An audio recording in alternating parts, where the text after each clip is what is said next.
What happens when absolute vengeance backfires? Princess Beatrice was dragged to the altar, drowning in public shame, forced to wed a duke whose only vow was to destroy her. He sought to make her a laughingstock. Instead, he found himself on his knees, begging for a single touch. If you were to search the private diaries of London's high society in the bitter winter of 1884, you would find pages dripping with the same scandalous obsession, the fall of Princess Beatrice of Avington. It was the kind of disgrace that didn't just ruin a reputation, it erased a legacy. To the public, Beatrice was a monster in a silk bodice. Just months prior, she had been the glittering jewel of the European courts, known for her sharp intellect and striking sapphire eyes. But then came the night of the Black Doves.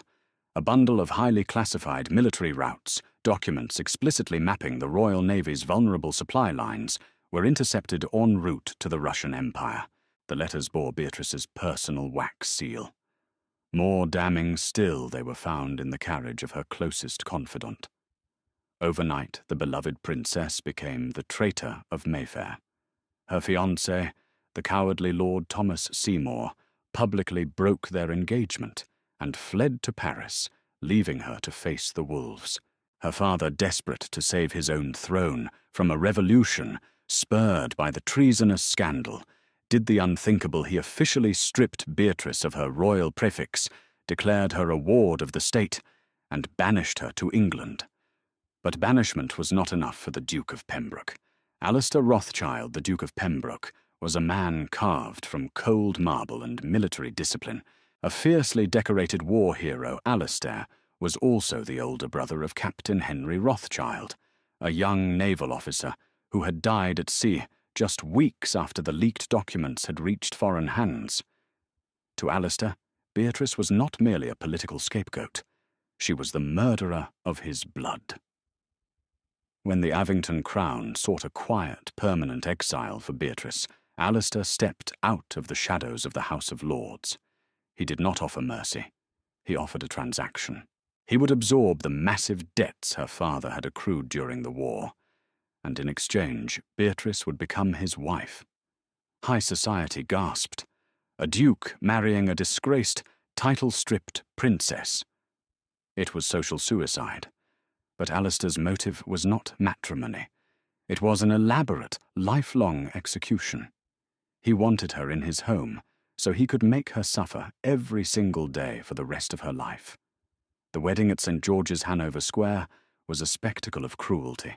There were no flowers, no choruses, no jubilant crowds. The pews were packed with the aristocracy of England, the Fitzroys, the Seymours, the Hastings, who attended not to celebrate, but to spectate a funeral of pride. Beatrice was forced to walk down the aisle entirely alone. By Alistair's strict, humiliating decree, she was forbidden from wearing white. Instead, she was draped in a severe charcoal-grey mourning gown. Whispers hissed through the cavernous church like venomous snakes. Look at her. Not an ounce of shame. The Russian whore. Through it all, Beatrice kept her chin raised. She did not weep. She did not tremble. As she reached the altar, she looked up into the striking, stormy grey eyes of the Duke. Alistair's jaw was clenched so tight it looked ready to fracture. When the Archbishop prompted the vows, Alistair's voice was like grinding ice. When it was time for the ring, he did not gently slide the ancestral Pembroke diamond onto her finger. Instead, he shoved a plain, heavy iron band onto her hand, a ring meant for a prisoner, not a duchess. "You may kiss the bride," the Archbishop whispered nervously. Alistair leaned in, his imposing frame casting a dark shadow over her. His lips brushed the shell of her ear, bypassing her mouth entirely. "Welcome to your hell, traitor," he murmured, his breath hot and laced with venom. "I will break you until you curse the day you were born." Beatrice didn't flinch. She turned her head, her lips inches from his rigid jawline. "You may try, your grace," she whispered back, her voice startlingly steady. But you will find I do not break easily.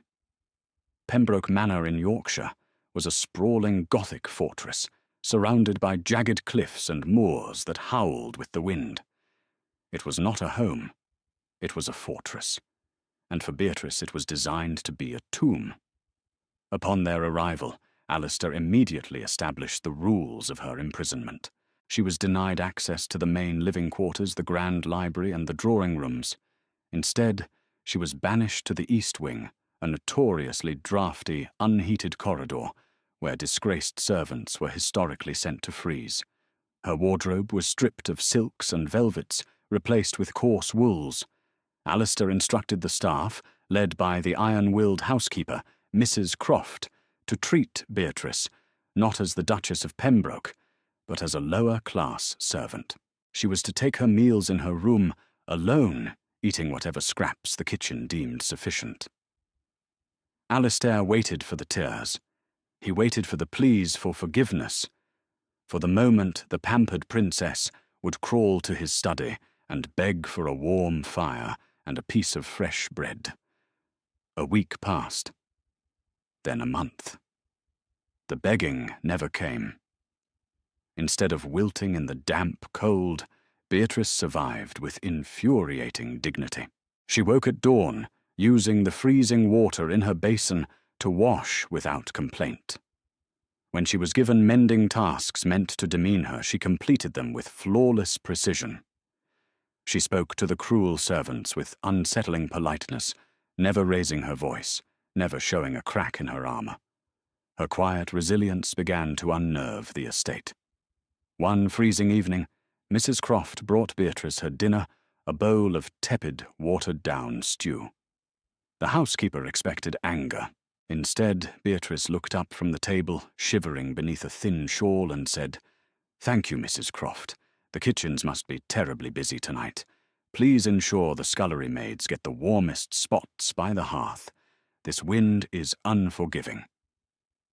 Mrs. Croft, a woman who had served the Pembrokes for 40 years, stopped dead in her tracks. Traitors were supposed to be selfish, arrogant, and cruel. This woman was shivering to the bone and thinking of the scullery maids. That night, a thick woolen blanket mysteriously appeared on Beatrice's bed. Alistair, enraged by reports of Beatrice's unshakable composure, decided it was time to escalate his warfare. He would humiliate her where it hurt a royal most in public. He hosted the annual winter gala at Pembroke Manor, inviting the most elite, vicious members of society. He ordered Beatrice to attend. She was to stand by his side unadorned, wearing the same grey mourning dress from their wedding, while he paraded his former paramour, the stunning and wealthy Lady Genevieve St. John, around the ballroom. When Beatrice descended the grand staircase, the ballroom fell dead silent. Lady Genevieve, dripping in rubies and draped in emerald silk, sneered as Beatrice took her place near the pillars, entirely isolated. Determined to secure Alistair's favour and destroy Beatrice, Genevieve glided over her voice, carrying across the silent hall.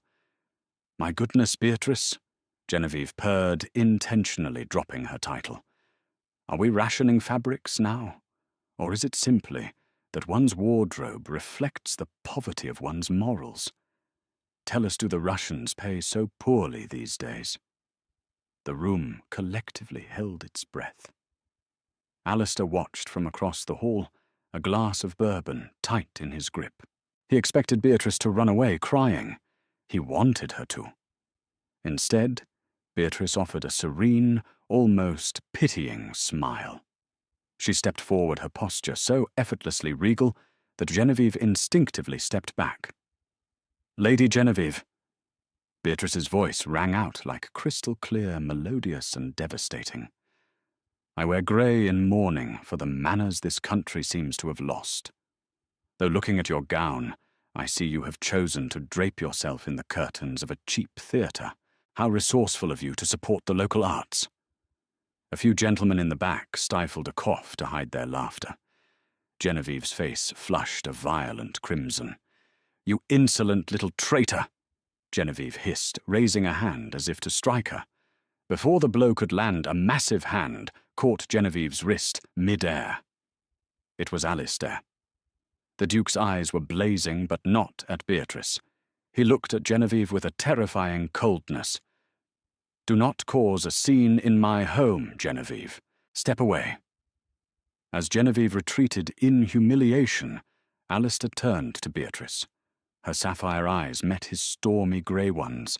In that breathless moment under the chandeliers, the hatred Alistair had cultivated for months violently collided with something else entirely. He looked at her bare collarbone, the fierce intelligence in her eyes, the proud tilt of her chin. His chest tightened. It was a suffocating, terrifying realization. He was profoundly, deeply captivated by the woman he had sworn to destroy. He abruptly turned on his heel and stormed out of the ballroom. Later that night, the estate was entirely silent. Beatrice, unable to sleep, slipped into the grand library, a room expressly forbidden to her to find a book to quiet her racing mind. The fire had burned down to glowing embers. Suddenly, the heavy oak doors clicked shut.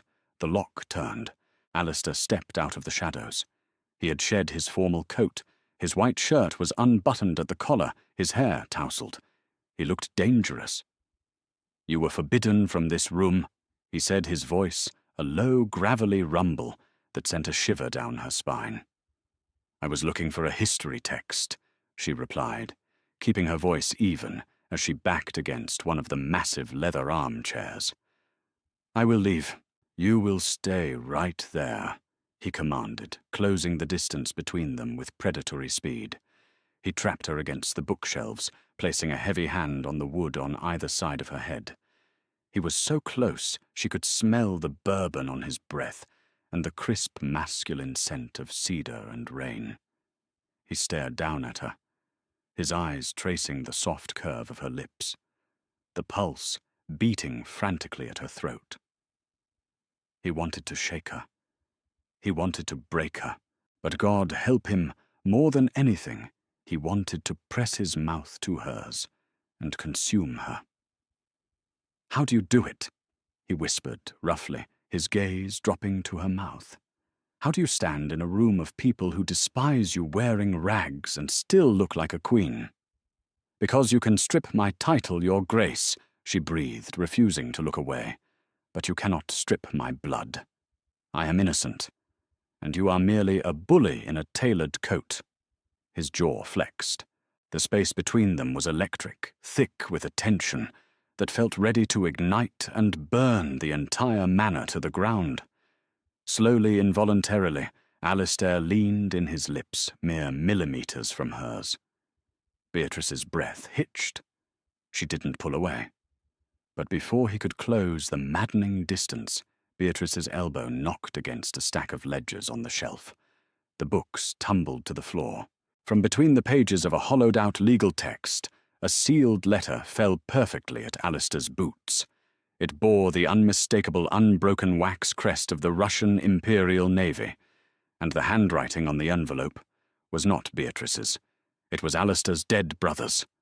The heavy thud of the hollowed-out legal text hitting the floorboards echoed like a gunshot in the silent library. Alistair stared down at the crisp parchment that had slipped from its hiding place. The wax seal bearing the two-headed eagle of the Russian Imperial Navy was terrifyingly familiar. But it was the handwriting that made the blood drain entirely from the Duke's face. It was a frantic, rushed scrawl, the unmistakable penmanship of Captain Henry Rothschild. Beatrice froze her breath, catching in her throat. She watched as Alistair slowly bent down his hands, trembling a sight she had never thought possible for the iron-willed Duke. He broke the seal, the crackling of the wax deafening in the quiet room. As his eyes scanned the single page, the colour completely vanished from his complexion, replaced by a horrifying, sickly pallor. Alistair, the letter began, dated a mere 2 days before the fatal shipwreck. "If this letter finds you, the worst has come to pass, and I am dead. I have uncovered a treason so vile it threatens the very crown, but I cannot trust the Admiralty. The leaked naval routes were not the work of Princess Beatrice. I found the original copied drafts, hidden in the private desk of Lord Thomas Seymour, Seymour stole her royal seal to forge the treasonous documents, selling us out to clear his own insurmountable gambling debts to the Tsar's men. He knows I have discovered him. I fear he has sabotaged my vessel. Protect the princess, brother. She is entirely innocent. Henry. Alistair stopped breathing. The air in the library seemed to evaporate. He read the words again and again. She's entirely innocent. The silence stretched, suffocating, and heavy. When Alistair finally looked up, his stormy grey eyes were wide bloodshot and shining with a devastating, earth-shattering horror. He looked at Beatrice, at her thin frame, her coarse grey woolen dress, her hands red and raw from the freezing water he had condemned her to use. He had taken a woman who had been betrayed by her fiancé, abandoned by her father, and thrown to the wolves of society, and he had become her greatest tormentor. He had sought to avenge his brother by torturing the very woman his brother had died trying to protect. You knew, Alistair choked out his voice, cracking entirely devoid of its usual booming authority. The paper shook violently in his grip. You knew Seymour did this. Why didn't you speak? Beatrice looked at the letter, a bitter, hollow laugh escaping her lips. I screamed it, Your Grace. She replied, her voice eerily calm, though tears finally pricked the corners of her sapphire eyes. I screamed it to the magistrates. I screamed it to my father. But Thomas Seymour's family controls the nation's banks. My father could not afford a war with the Seymours, nor could he afford to admit a British lord was funding Russian spies. I was a convenient sacrifice, a woman's word against a dynasty's wealth. And you were so eager for a villain you never bothered to ask for the truth. Alistair stumbled back, as if she had struck him across the face with a heavy iron gauntlet. His chest heaved, a ragged gasp tearing from his throat. The sheer weight of his monstrous cruelty crashed down upon his shoulders. He had forced a prisoner's ring onto her finger. He had locked her in the freezing corridors. He had let the ton mock her. God forgive me, Alistair whispered, his voice shattering. He fell to his knees right there on the library floor, oblivious to the scattered ledgers. Beatrice, what have I done?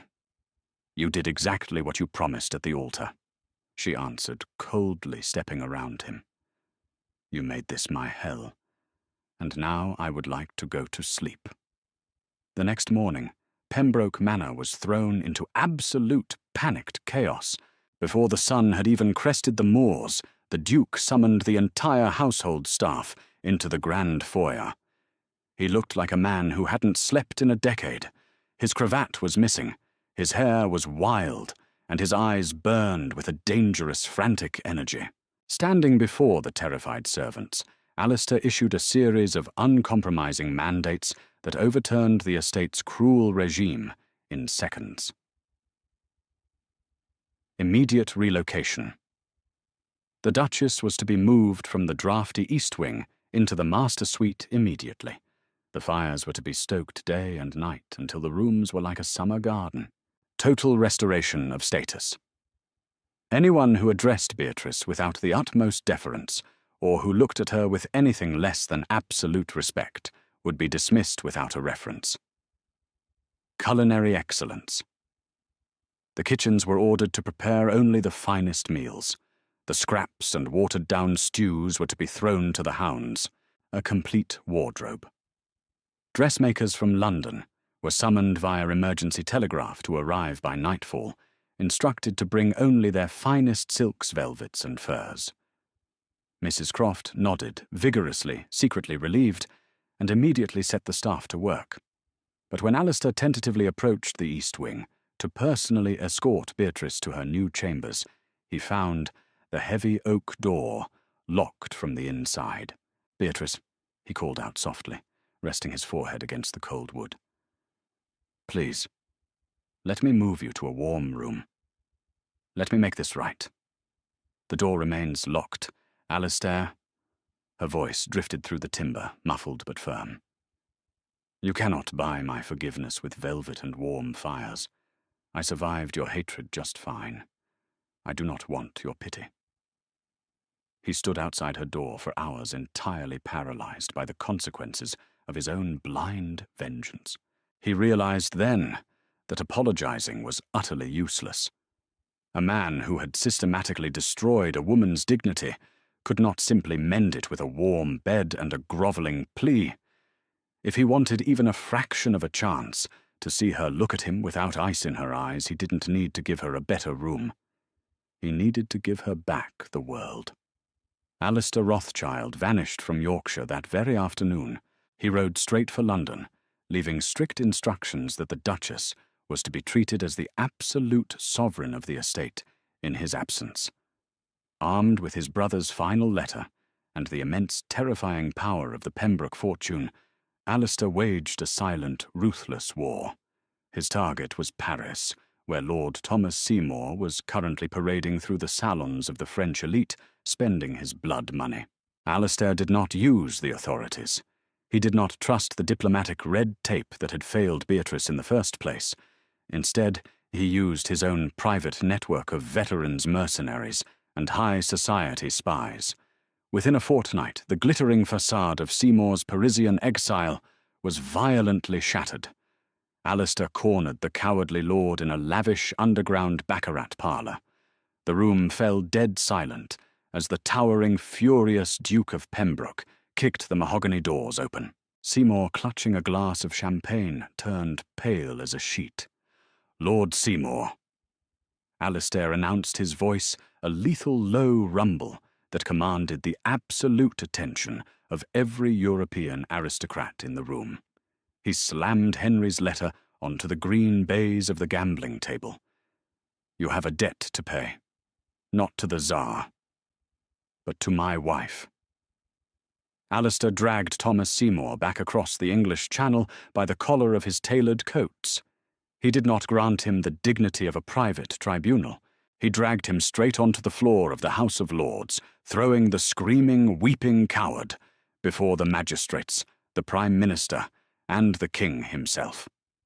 Alistair unleashed his political fury, presenting the undeniable proof of Seymour's treason, the forged seal, and the murder of Captain Henry Rothschild. The scandal exploded, dwarfing the previous year's rumours. The very society that had spat on Beatrice was instantly consumed by guilt and outrage. The Seymours were ruined overnight, their assets seized, their names erased from polite society, and Thomas was dragged to the Tower of London to await execution for high treason. Alistair's final demand to the Crown was non-negotiable. 3 weeks after he had left, Alistair returned to Pembroke Manor. The howling winter winds had begun to soften into the early whispers of spring. He found Beatrice in the grand library, the room she no longer had to sneak into. She was sitting by the roaring fire, wearing a beautiful gown of deep sapphire velvet that brought out the striking colour of her eyes. She looked up as he entered. He looked exhausted, his face gaunt, his boots covered in mud from the relentless ride. He walked slowly toward her, pulling 2 thick, wax-sealed parchment documents from his leather satchel. He placed them gently on the small table beside her. "What is this?" she asked, her voice guarded, though her eyes betrayed a flicker of curiosity. "The first," Alistair rasped, his voice rough from travel and exhaustion, "is a royal decree from your father and the king. Lord Thomas Seymour has been convicted of treason and the murder of my brother. Your name has been completely cleared. Your royal title is reinstated. The public knows the truth. You are no longer the traitor of Mayfair Beatrice. You are a princess of the realm." Beatrice stared at the document, her hands trembling, as she traced the official royal seal. A tear slipped down her cheek, a year of suffocating shame and isolation finally washing away. "And the second," she whispered, pointing to the other document. Alistair swallowed hard, his throat tight with a sorrow so profound it physically ached. Those are annulment papers already signed by the Archbishop and myself. They state our marriage was never consummated, and entered into under false pretenses. You are completely free, Beatrice. You have your name, your title, and your life back. My carriage is waiting outside to take you back to London, to your true life. You never have to look at my face again." Beatrice looked at the annulment papers, and then up at the towering, formidable Duke, who had once promised to be her hell. He was standing before her, utterly defeated, waiting for her to walk out the door and leave him in the ruins of his own making. She slowly stood up, the velvet of her gown pooling around her. "You went to Paris. You tore down the house of Seymour. You threatened the king's magistrates. I would have burned down the entire continent if it meant giving you back what I helped steal from you," Alistair replied fiercely. Beatrice stepped closer to him. "You give me my freedom, yet you do not ask me to stay." Alistair's rigid composure finally broke. The proud, unyielding war hero sank to his knees before her. It was a breathtaking surrender. He reached out his large, trembling hands, gently grasping the edges of her skirts, terrified to actually touch her skin. He looked up at her, his stormy grey eyes, entirely, completely stripped of their armour, laid bare in absolute worship and desperate longing. "How can I ask you to stay when I have given you nothing but agony?" Alistair begged, his voice, breaking tears finally spilling over his dark lashes. "I have hated you. I have tortured you. And in return, you showed me more grace and courage than any soldier I have ever commanded. I am entirely helplessly in love with you, Beatrice. It is a torment far worse than anything I inflicted upon you because I know I do not deserve you." He bowed his head, his forehead resting lightly against her velvet-clad knees. "I will let you go. I will watch you walk away. But God help me, Beatrice. I am begging you. Do not leave me. Stay. Let me spend the rest of my miserable life proving that I can be a husband worthy of your fierce heart. Please, just one chance, just one kiss to let me know I haven't entirely destroyed my only chance at heaven." The library was silent, save for the crackling of the fire. Beatrice looked down at the man who had terrified high society weeping at her feet. She remembered the way he had stepped between her and Genevieve. She remembered the fire in his eyes when he promised to clear her name. Her father had sacrificed her to save a political alliance. Her fiancé had framed her to save his own neck. But Alistair Rothschild had gone to war against the entire world to give her back her honour. Slowly, Beatrice reached down, her delicate fingers tangled into his thick, dark hair. Alistair gasped at the gentle touch, his head snapping up to look at her. "You were a very cruel jailer, Your Grace." Beatrice whispered, a small, genuine smile finally breaking across her lips. "But it seems you make a remarkably effective champion." She tugged him upward. Alistair rose, his heart hammering violently against his ribs, not daring to believe what was happening. She stood on her tiptoes, her hands sliding up his broad chest, coming to rest against his jaw. "Tear up the annulment papers, Alistair," she murmured, her lips mere inches from his. "I am already exactly where I wish to be." A heavy, shuddering groan tore from Alistair's chest. He wrapped his arms around her waist, pulling her flush against his body, as if terrified she might vanish into smoke. He brought his mouth down upon hers, kissing her not with the coldness of a tyrant, but with the desperate, burning devotion of a man who had just been saved from the gallows. It was a kiss of profound apology, of scorching passion, and of a brand-new vow, one that would never, ever be broken. The Duke had sought a prisoner, but in the end, it was he who had been entirely captivated by the disgraced princess. Did Princess Beatrice's fierce resilience and the Duke's desperate redemption leave you breathless if you loved this epic tale of betrayal, undeniable chemistry, and satisfying vengeance, hit that like button and share this story with your fellow romance drama lovers. Don't forget to subscribe to our channel and click the notification bell so you never miss out on our thrilling historical sagas. Tell us in the comments, would you have forgiven the Duke? See you next time.